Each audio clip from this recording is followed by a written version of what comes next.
Shalom, selamat pagi saudara, bagaimana kabarnya? Biarlah kebaikan dan kemurahan Allah senantiasa melimpah dalam kehidupan kita semua. Pada pagi hari ini kita akan kembali merenungkan firman Tuhan dan akan diambil di dalam Kejadian 26 ayat 34 sampai 35 dengan judul perikop Esau dan kedua istrinya. Saya akan bacakan bagian perikop firman Tuhan bagi kita semua. Demikian firman Tuhan.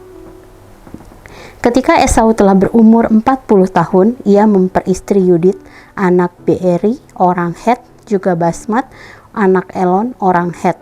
Kedua perempuan itu menimbulkan kepedihan hati bagi Ishak dan Ribkah.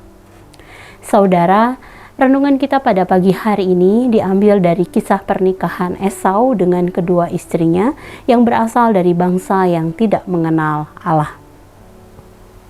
Pernikahan ini menimbulkan kepedihan hati dalam hati Ishak dan Ribkah. Kepedihan timbul dalam hati Ishak dan Ribkah sebab anak-anak Het bukan merupakan atau berasal dari keturunan yang mengenal dan diberkati oleh Allah. Saudara, melalui kisah ini kita dapat melihat bahwa Esau meskipun berasal dari keturunan Abraham yang mengenal Allah dan diberkati oleh Allah, namun ia memilih untuk menikah dengan orang-orang yang tidak percaya kepada Allah. Akibat yang ditimbulkan dari pilihannya adalah kesusahan atau masalah bagi Ishak dan Ribkah berkaitan dengan menantu-menantunya tersebut, serta di masa yang akan datang Esau kemudian kehilangan berkat Allah. Hal ini dapat kita perhatikan di dalam Kejadian 27 ayat 1 sampai 40. Saudara, kisah Esau yang masih mencintai dosa juga masih banyak kita temukan saat ini di antara anak-anak Allah. Meskipun tekun beribadah, rajin melayani Tuhan, mendengar pengajaran Alkitab, namun masih mengkompromikan nilai-nilai kebenaran Allah dengan dunia. Misalnya saja menganggap bahwa semua agama sama sehingga membenarkan pernikahan beda agama. Atau bisa juga memilih untuk tetap hidup dalam kecemaran dunia dan menolak proses pengudusan seperti masih tetap berbohong, mencuri, atau mungkin memiliki gaya pacaran yang tidak kudus dan lain sebagainya.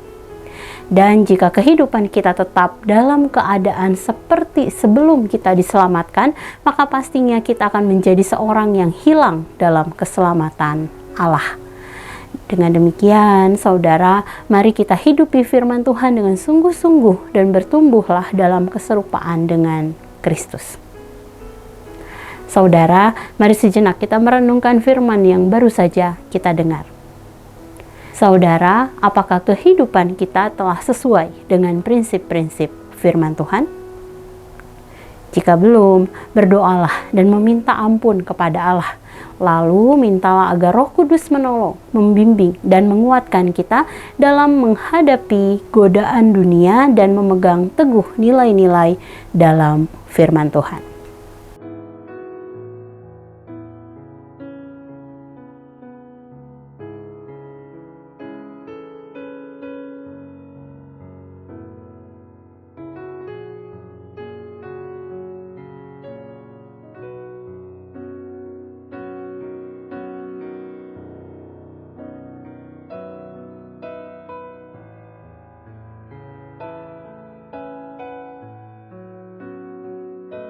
Demikian firman Tuhan hari ini.